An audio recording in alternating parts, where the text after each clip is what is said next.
जय हिंद दोस्तों।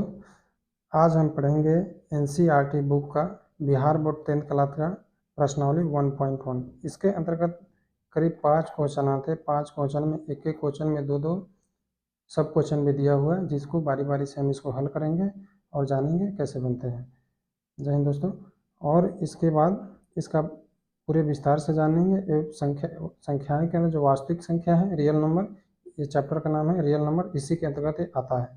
आइए शुरू करते हैं। प्रश्न नंबर 1 कहता है कि निम्नलिखित संख्याओं का एचसीएफ ज्ञात करने के लिए यूक्लिड विभाजन एल्गोरिथम का प्रयोग कीजिए। तो सबसे पहले जानेंगे कि यूक्लिड विभाजन एल्गोरिथम है क्या। तो इससे पहले ये जान लेते हैं कि वास्तविक संख्या जो रियल नंबर है उसको क्या कहते हैं। सबसे पहले जानेंगे संख्याएं। संख्याएं जो है कि दोस्तों, ये जो संख्याएं हैं, संख्याएं दो प्रकार के होते हैं। एक जो होता है कि वास्तविक संख्याएं और दूसरा होता है काल्पनिक संख्याएं। तो काल्पनिक संख्या दोस्तों जो है कि हमें 10th में नहीं पढ़ना है, इसको हम 11th में पढ़ेंगे। तो जब हम 11th का वीडियो बनाएंगे मैथ का, तो उसमें आपको बताएंगे काल्पनिक संख्या किसे कहते हैं। अब जी जो हमें पढ़ना है इसमें वास्तविक संख्या के बारे में जानते हैं। देखिए दोस्तों, वास्तविक संख्या के अंतर आता है एक नंबर में प्राकृतिक संख्या। प्राकृतिक संख्या गिनती की संख्या को प्राकृतिक संख्या कहते हैं। जैसे गिनती की संख्या 1 2 3 4 5 डॉट डॉट डॉट n तक जाता है, इसको जो है कि प्राकृतिक संख्या कहते हैं।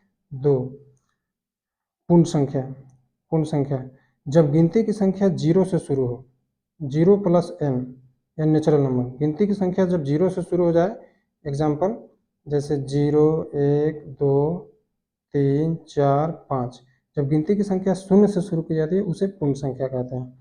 तीसरे नंबर पर आता है परिमेय संख्या। जो संख्या p बटा q के रूप में हो, परिमेय संख्या जो p बटा q के रूप में हो उसे परिमेय संख्या कहते हैं। जो p बटा q को उसे परिमेय संख्या कहते हैं। जहाँ जो है कि p बटा जहाँ p बटा q है, जहाँ q equal to not 0। p बटा q का इसका शर्त है कि p बटा q के रूप में तो हो, लेकिन q बराबर 0 नहीं है। और p और q का जो एचसीएफ हो, p और q का जो एचसीएफ हो इक्वल टू इसका दोनों का p और q का एचसीएफ 1 आना चाहिए।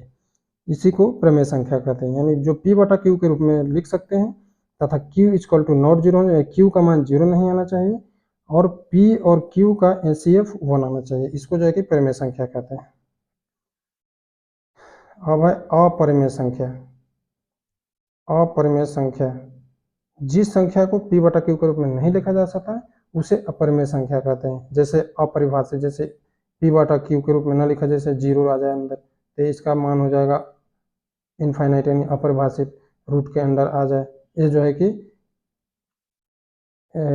p बटा q के रूप में 0 आ जाए, इसको जो है कि इनफाइनाइट कहते हैं। इनफाइनाइट हो जाएगा इसका मान, इसलिए अपरिमेय संख्या हो जाएगा।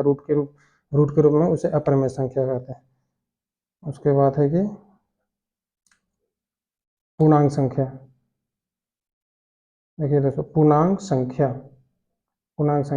धनात्मक और ऋणात्मक संख्याओं को पूर्णांक संख्या कहते हैं। पूर्णांक को लिख सकते हैं जैसे -4 -3 -2 -1 0 1 2 3 4, इसी तरह 5 तक चले जाएंगे, ये हो जाएगा अपरिमेय संख्या।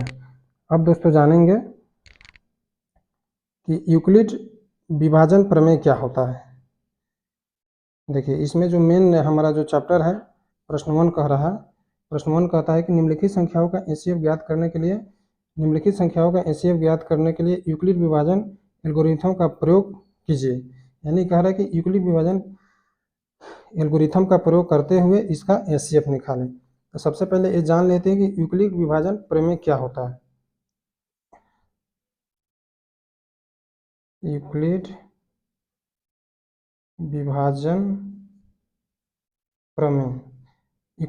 प्रमेय क्या होता है, तो इससे जानने के पहले यूक्लिड विभाजन का इसका फार्मूला होता है a बराबर BQ प्लस R, जहाँ जो है कि a बड़ा होना चाहिए b से।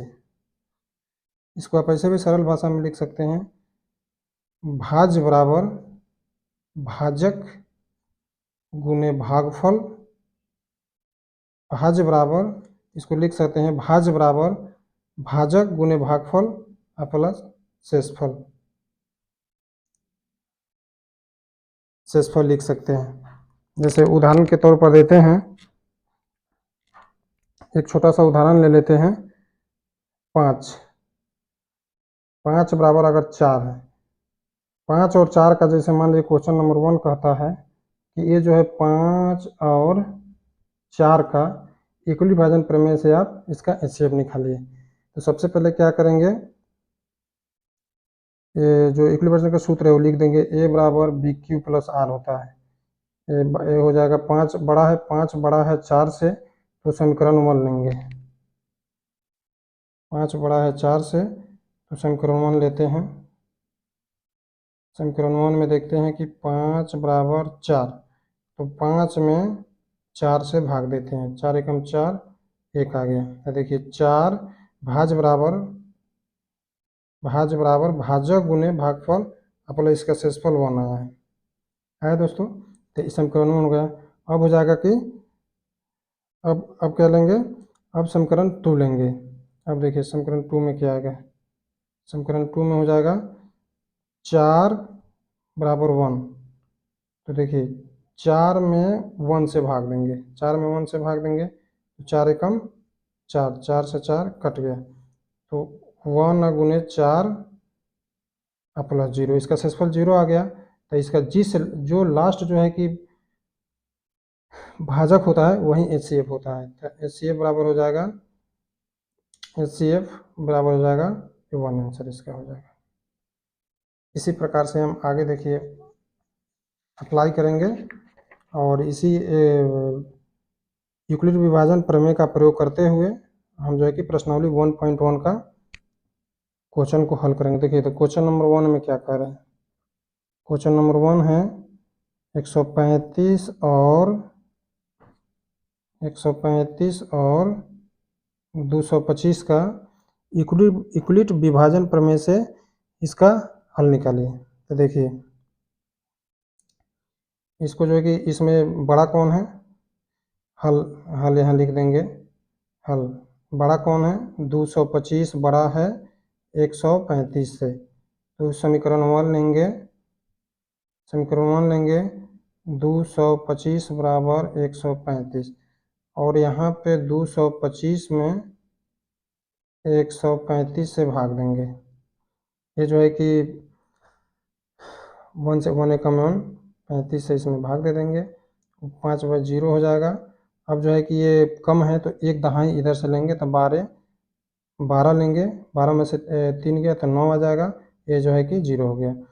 अब देखिए अब इसका आ गया भाज्य बराबर 135 गुने 1 प्लस 90। अब जो है कि समीकरण 2 लेते हैं, 135 बराबर 90, तो समीकरण 2 लेंगे। अब देखिए 135 में 90 से भाग देंगे, 90 एकम 90, अब देखिए 5 का 5 आ जाएगा और 9 4 13 आ जाएगा, तो 90 गुने 1 प्लस 45 हो जाएगा। अब देखिए अब समीकरण 3 लेंगे, 90 बड़ा है 45 से, जब तक ये लास्ट तक कट नहीं जाता है तब तक इसको समीकरण के रूप में यूक्लिड विभाजन प्रमेय का करते हुए आगे बनाते जाएंगे। देखिए अब 90 में 45 से भाग देंगे, तो 90 45 दूना 90, ये जो है कि कट गया। अब आइए दोस्तों, अब जो है कि जो लास्ट इसका शेषफल जो है कि 0 आ गया, तो 90 बराबर 45 गुने 2 प्लस 0। तो देखिए शेषफल इसका 0 आ गया, चूँकि यहाँ लिखेंगे, चूँकि अंतिम शेषफल 0 है तथा भाजक 45 है, अतः एचसीएफ इसका हो जाएगा 45 आंसर हो जाएगा दोस्तों। देखिए यही होता है इसका यूक्लिड विभाजन प्रमेय। अब दूसरा नंबर क्वेश्चन देखेंगे दोस्तों। दूसरा नंबर क्वेश्चन जो है वो कह रहा है दूसरा नंबर ए है, दूसरा नंबर क्वेश्चन, ये पहला हो गया, ये दूसरा पर हम आए हैं। दूसरा है 196 और 38,220 है। तो यहाँ जो है कि 38,220 बराबर हो जाएगा 196, यानी 38,220 बड़ा है छोटा है, तो 38,220 में 196 से भाग दे देंगे। देखिए दोस्तों, 38,220 में 96 से भाग दे देंगे, तो ये हो जाएगा कि एक एकम लगाएंगे तो 196 आ जाएगा। 196 में अब देखिए घटाएंगे, 6 6 12, 9 8 17, 1 एकम एक, ये जो है कि 2 हो जाएगा। अब जो है कि इसको अब देख लीजिए, 9 दूना 18, तो 9 से आराम से आ जाएगा, तो 9 से करेंगे तो इसका आ जाएगा 9 छक 54, 9 छक 54, हाथ में 5, 9 5 45 और 5, 9 छक 54 हाथ में 5 और 9 9 81, 81 या 5 आ जाएगा 86, 9 8 17, 17 से 64 आ गया। अब इसको जो है कि घटा देंगे, तो इसको जब करेंगे तो ये जो है कि 980 आ जाएगा। अब जो कई मरतबा लगेगा 980, 196, 5 से अगर इसमें लगाएं, 5 से गुना करते हैं तो ये जो है कि 980 आ जाएगा। अब जो है कि कट जाएगा, यहाँ से शेषफल 0 आ गया। चूँकि अब देखिए 38,220 बराबर 196 गुने 195 और प्लस 0, चूँकि हम जानते हैं कि जो अंतिम जो भाजक रहता है ना, वही HCF होता है, तो ये तो एक ही बार में कट गया, इसलिए अतः HCF बराबर 196 हो जाएंगे आंसर। देखिए कितना आसानी से बन गया। अब देखिए, अब तीसरा नंबर क्वेश्चन है। तीसरा नंबर कह रहा है 867 और 255, इसका यूक्लिड विभाजन प्रमेय से। तो सबसे पहले लिखेंगे यूक्लिड विभाजन प्रमेय से। देखिए 867 बड़ा है 255 से, तो समीकरण 1 लेते हैं। समीकरण 1 हो जाएगा 867 बराबर 255। तब देखिए 867 में 255 से 867 में जो है कि 255 से भाग देते हैं, तो कई मरतबे आएगा 2 3 6, यानी 3 से आ जाएगा। 5 3 15 के 5, हाथ में 1, 5 3 15 1 16, हाथ में 1, 3 2 6 1 7, 765 आ गया। इसको घटा देते हैं, 2 से आ जाएगा, इसका 0 हो जाएगा, इसका 1 हो जाएगा, 8 में 7 घटेगा 1 हो जाएगा। तो देखिए 255 गुने 3 प्लस 102 आ गया। अब समीकरण 2 लेते हैं, समीकरण 2, समीकरण 1। अब देखिए समीकरण 2 लेते हैं। समीकरण 2 लेंगे, 255 बराबर 102। अब 255 में 102 से भाग देते हैं, दो मरतबे लग जाएगा, 2 दूना 4, 0, 204। ये देखिए 4 1 हो जाएगा, ये 5 के 5 हो जाएगा, ये हो गया 102 गुने 2, और शेषफल इसका कितना है 51 है। अब देखिए, अब समीकरण 3 लेते हैं। समीकरण 3 से तो 102 बराबर 51 हो जाएगा। अब फिर 102 में 51 से भाग दे देते हैं, 2 मरतबे लग जाएगा सीधा, 2 और 5 दूना 10, ये जो है कि शेषफल 0 आ गया। ये जो है कि 51 दूना 102, शेषफल 0 हो गया। अतः जो अंतिम भाजक होता है वही HCF होता है। अतः HCF बराबर 51 आंसर हो गया दोस्तों। अब देखिए, अब जो है कि 2 नंबर क्वेश्चन है। 2 नंबर क्वेश्चन जो है कि दर्शाइए कि कोई भी धनात्मक विषम पूर्णांक, दर्शाइए कोई भी धनात्मक विषम पूर्णांक 6q+1 या 6q+3 या 6q+5 के रूप का होता है जहां q कोई पूर्णांक है। तो देखिए दोस्तों, दूसरा बहुत आसान है, इसमें ज़्यादा दिमाग लगाने की जरूरत नहीं है। अब इसको भी कह रहा है कि यूक्लिड प्रमेय से दर्शाए कि कोई भी धनात्मक विषम पूर्णांक 6q+1 या 6q+3 या 6q+5 के रूप का होता है जहां q कोई पूर्णांक है। तो यूक्लिड इसको भी बनाएंगे हम यूक्लिड प्रमेय विभाजन से, यूक्लिड प्रमेय विभाजन से बनाएंगे। तो देखिए यूक्लिड प्रमेय विभाजन का क्या होता है, a बराबर BQ+R होता है जहां a कोई विषम पूर्णांक है। देखिए दोस्तों, इसमें जो लॉजिक लेंगे, लॉजिक इसका जो होगा, लॉजिक क्या है, 6q+1, 6q+3 या 6q+5 है, यही लॉजिक है। तो एक कोई जहां विषम पूर्णांक हो, जब एक कोई विषम पूर्णांक लेंगे तो b बराबर 6 ले लेते हैं। अब b बराबर अगर 6 लेंगे तो इसका जो है कि r का मान जो होगा, r का मान 0 हो सकता है, 1 हो सकता है, 2 हो सकता है, 3 हो सकता है, 4 हो सकता है और 5 हो सकता है। अब इसको जो है कि एक को देखिए, इसमें जब आएगा एक कोई भी पूर्णांक है उसे 6 से गुना करने पर सम संख्या बन जाएगी। ये जो है कि कोई भी पूर्णांक होगा ना, इसको अगर 6 से गुना करेंगे तो वो सम संख्या ही बन जाता है।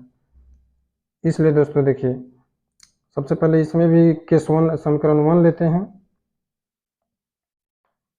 समीकरण 1 लेंगे तो क्या हो जाएगा, a बराबर BQ+R का मान 0, तो a बराबर 6q।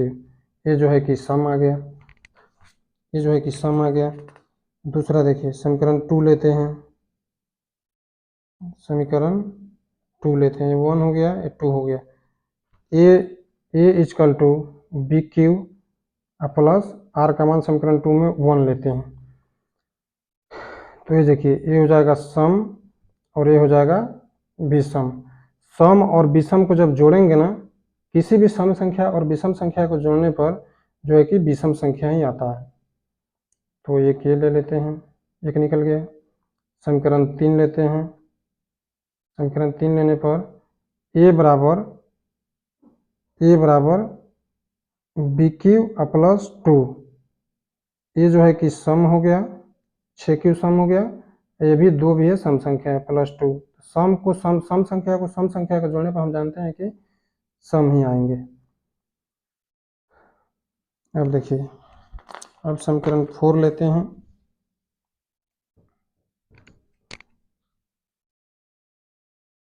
समीकरण 4 लेते हैं, r बराबर देखिए कहाँ तक, समीकरण 1 टू 2 तक हम ले लिए हैं, तो r बराबर यहाँ 3 लेंगे तो a बराबर BQ+R हो जाएगा। तो a बराबर BQ+3, तो सम संख्या प्लस विषम संख्या, हम जानते हैं कि सम संख्या, किसी भी सम संख्या और विषम संख्या के जोड़ने पर विषम ही आएगा।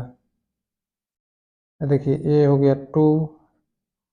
अब समीकरण 4 लेते हैं, समीकरण 4 में r बराबर 4 लेने पर a बराबर BQ+4, सम संख्या प्लस सम संख्या, ये 4 भी सम है, 6q प्लस सम है, तो किसी भी सम संख्या को सम संख्या जोड़ेंगे तो सम ही आएगा। अब देखिए समीकरण 5 लेते हैं, इस r बराबर 5 लेते हैं, तो a बराबर BQ+R की संख्या 5 हो जाएगा।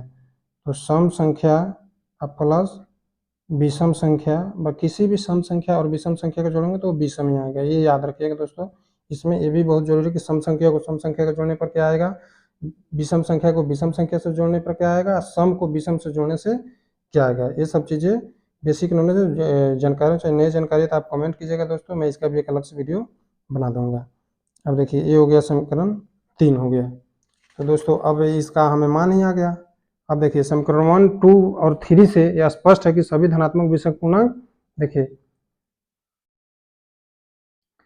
समीकरण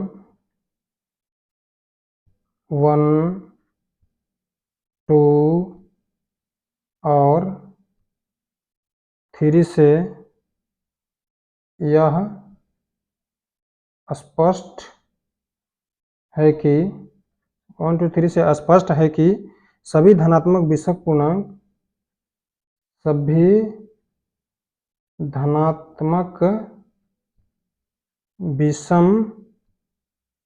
पूर्णांक (6q + 1 6q + 3 या 6q + 5 के रूप का होता है। यही दोस्तों आंसर हो जाएगा। अब देखिए दोस्तों, ये हो गया, बड़ी आसानी से आप समझ गए। अब देखिए तीसरा क्वेश्चन कहता है, किसी परेड में 616 सदस्यों वाली एक सेना आर्मी की टुकड़ी को 32 सदस्यों वाले एक आर्मी बैंड के पीछे मार्च करना है। दोनों समूहों को समान संख्या वाले स्तंभों में मार्च करना है।